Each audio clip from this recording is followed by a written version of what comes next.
corporate welfare known as No Child Left Behind. It's corporate welfare written by test makers.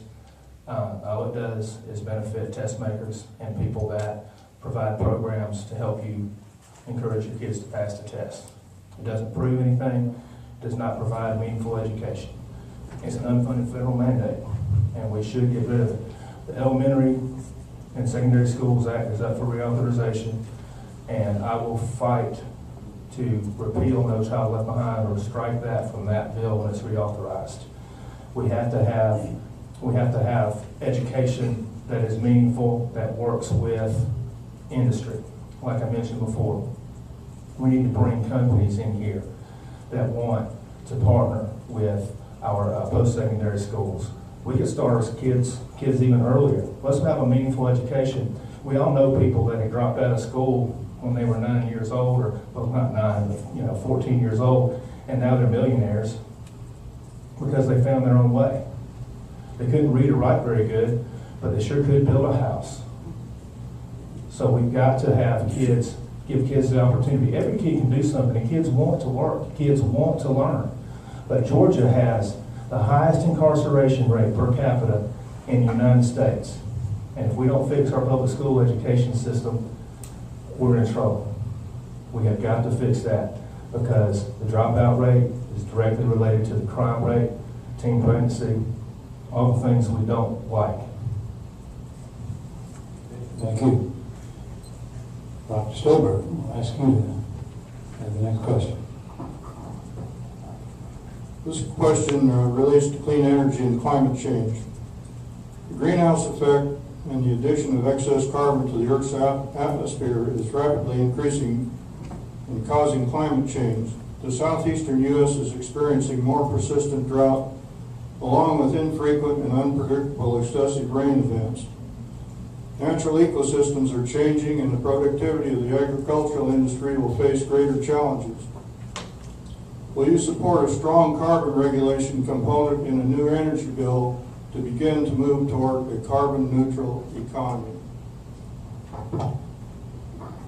Okay, and Mr. Saunders will draw first response to this one, please. We definitely need to look at how we produce energy. We need to produce cleaner energy. As far as cap and trade or penalizing companies for producing more carbon, what we really need to do is provide competition. We need to provide clean energy companies a leg up so they can at least start competing, and then allow them to compete. The energy we have right now is not efficient. 1/3 of the energy that we produce is wasted. We need to capture every bit of energy. When we produce energy, we need to capture every bit of it and use it. There's ways to do this. We need to capture the solar energy that's there. We need to capture wind energy. We need to use every bit of energy that is produced naturally, and then we need to make sure that we do not create energy that's deadly to us, like carbon, like petroleum. There's a lot of stuff in petroleum that'll kill you, gives you cancer. Now, there may be a reason why we have so many cancers. It may be because, we're drinking out of plastic cups all the time. We're eating out of plastic cups. You know that if you reuse water bottles, they tell you that stuff can leach into your system. So you're not supposed to reuse water bottles, but people do that.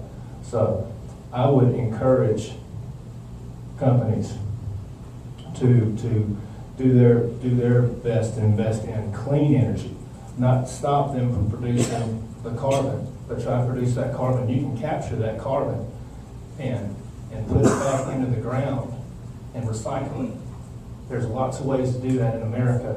It's going to cost more money, but that's what we need to ask them to do, not fine them, but help them develop ways to create that energy, and the exhaust goes somewhere where it can be used again, because that stuff can be used. Okay, thank you. Mr. Westfall. Well, to establish a carbon-neutral economy, the approach that this present administration has taken is certainly not the right approach. The job-killing bill that was passed, called cap and trade, that passed the House would have killed thousands of jobs, caused each and every one of our energy costs to go up about $3,200 a year. It was basically a national energy tax. So we need to encourage corporations to do this, but not through the cap and trade legislation that we have. I agree with Mr. Saunders. We need to make companies reward them for doing this. There are investors, there are innovators that are working right now to take a lot of this carbon out of the air. We've got people that are making the petroleum out of the wood and the waste that's out in the swamps and the dead trees, the beetle-eaten pines. Those things emit a lot of carbon into the air itself. And so the other problem is that we could get our air, how clean is clean? We breathe the cleanest air that we've ever breathed today in this country. But until we get the emerging countries, and countries like China to agree with this, we're not doing anything but driving our manufacturers and our businesses to other parts of the world, and we're losing our employees. And so I think we just have to be real about this. I think we need to look at what the total cost is versus what the consequences of that are.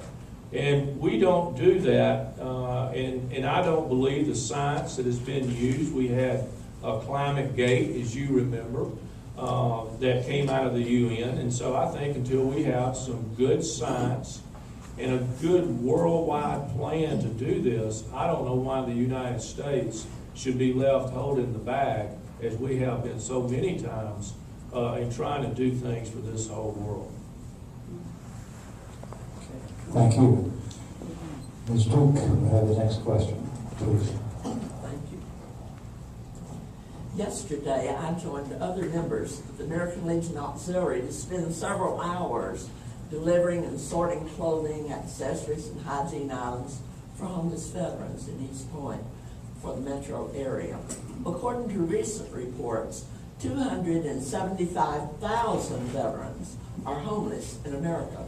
I have personally observed many veterans who are unable to receive medical and other benefits to which they are eligible because of a shortage of funding, staff, or facilities, especially those older veterans who did not foresee the need and signed up with the VA for those services early after leaving military service.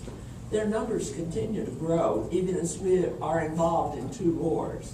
If elected, how do you expect to address these problems? Okay, and the first response this time would go to Mr. Westmoreland. Thank you. And Ms. Duke, we are certainly trying to address those problems. And no more sum of money has ever been spent on veterans than we are spending today.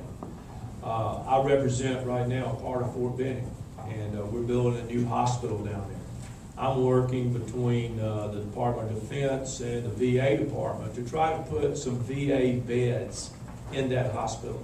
Right now, if you're in Columbus and you need to go to the hospital, they're probably going to have to take you to Atlanta or Tuskegee. The bus only runs twice a day to Tuskegee, the van does, and so a lot of men go over there, get their treatment, and then have to wait all day to come back home to Columbus. That's no way to treat our veterans. But what we're seeing is, and I've worked on the House of Heroes, and I don't know if Carroll has a House of Heroes or not, but you may want to look at doing that, is where we've done it in Troop and in Muskogee County, where we go out for veterans' homes that are run down, in disrepair. They've been injured and can't do it. Companies have adopted those homes and gone out, repainted, re-sheetrock, poured driveways. It's just a wonderful thing for the community to do. And we're seeing more and more communities and people like yourself getting involved to help these veterans. But all the services are there. There's no need for a veteran to go homeless. And so I don't know exactly what we could do about going out in the streets and rounding them up. But there's a lot of services there for them that none of them are taking advantage of. And that's, I mean, we have people that are eligible for a lot of government programs that have never applied for them. But we're spending more money today per veteran than we ever have in the history of this country.